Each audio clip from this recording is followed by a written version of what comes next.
Take a flashback in time.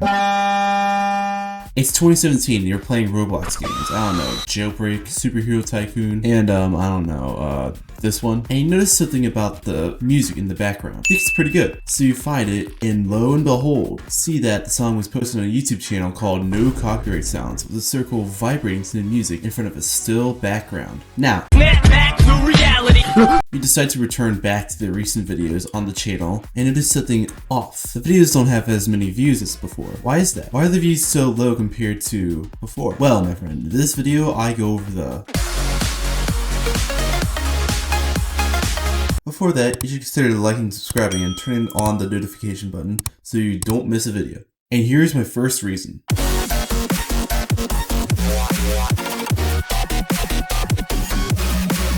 First off, we must address the obvious here. Streaming services like Spotify and Apple Music have come to dominate the sphere of music discovery and music listening, pushing YouTube videos aside in terms of how people find new music. I already discussed this in my Decline on Monster Cat video. You should check it out once you finish this video. But to summarize, No Copyright Sounds and Monster Cat are both heavily YouTube-based brands, and so people not going to YouTube for music is not good for them, especially for No Copyright Sounds, who does not do the whole streaming thing that well.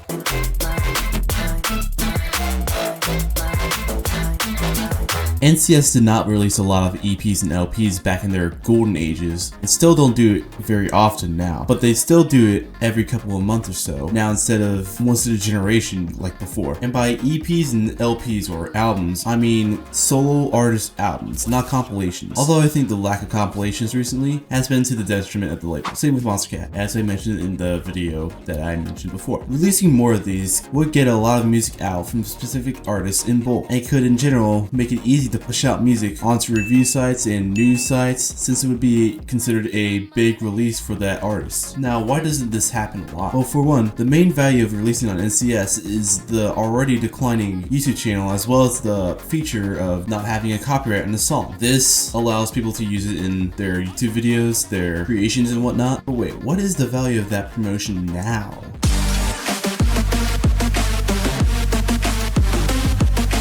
The rise of TikTok and its consequences have been a disaster for No Copyright Sounds. It has had a massive impact on the underground music scene, making it so that A, people can use any music in any short form video regardless of copyright, and B, people can now promote their music at their next audience members, just now one doom scroll away from your video or another gassy Mr. Incredible meme.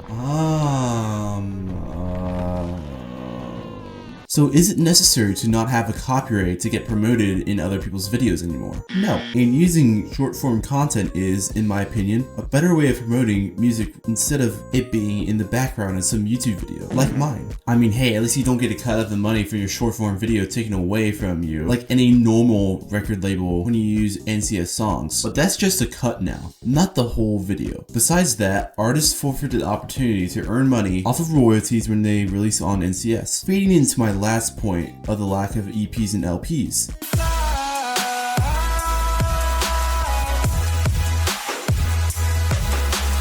By completely changing their whole approach, of course. Yes, the older genres that used to be released on NCS have declined significantly over the years, so don't really blame them for changing up the releases a little bit. However, this alienates the core fanbase who grew up listening to music from Toby and the likes, so it's not like it was going to go over well with the older, more established fanbase. However, it seems as if very recently, and by recent I mean since April of this year, have been going deep into curating recent, trendy, viral TikTok-y genres like plug and be, hyperpop, and the likes. In my opinion, the quality still varies with these songs like before, but where's all the dubstep and drum and bass they used to release? Another issue here that the community has complained about is why are they so short now? This has led to many complaints by longtime community veterans and a lot of NCS doomsday theories from the community. However, while it is causing a decline in viewership now, some songs have still gone viral, like the Mortals Funk remix, unfortunately, getting more views than any song song released in 2023 and 2024 going viral as a TikTok sound. Anyways, why is there such a stark contrast in the way the label was run before? There has been a lot of management turnaround over the years, especially throughout the current decade. If you look at the release history too, it seems as if there's been a inconsistent direction recently with the label. 2022 saw the start of the arcade sublabel, and 2023 saw a drastic jump in the quality of songs released that year. 2024, however, saw the apparent discontinuation of the arcade sublabel and a significant cutback on the amount of songs released, as well as more traditional NCS songs being released. However, in 2025, management has decided to double down on the recently trending genres, leading to a lot more funk, plug and B, etc.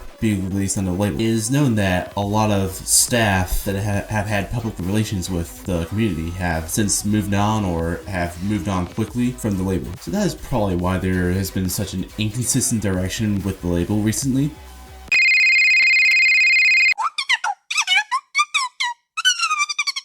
Oh wait. There's something else about the 2024 management?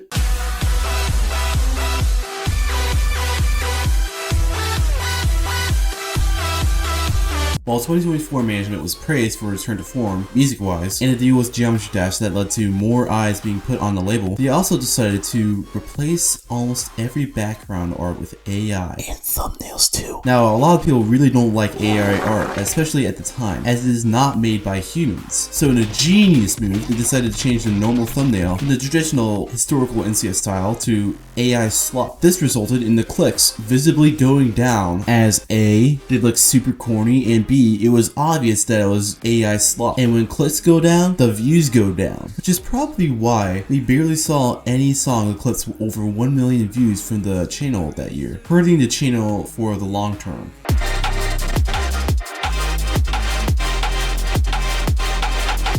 It is no secret that NCS declined for these reasons. However, I don't think NCS is going anywhere anytime soon, as some of the songs from this year has still gotten quite a bit of views, more so than 2023 and 2024. And I do think a management style similar to 2015, 2016, 2017 would be the most optimal for the label now. But what do you think? Please tell me your thoughts in the comments below. Do you think it's all doom and gloom for NCS now, or do you think that NCS can be on the up and up? Anyways, make sure to like and subscribe if you enjoyed, and goodbye.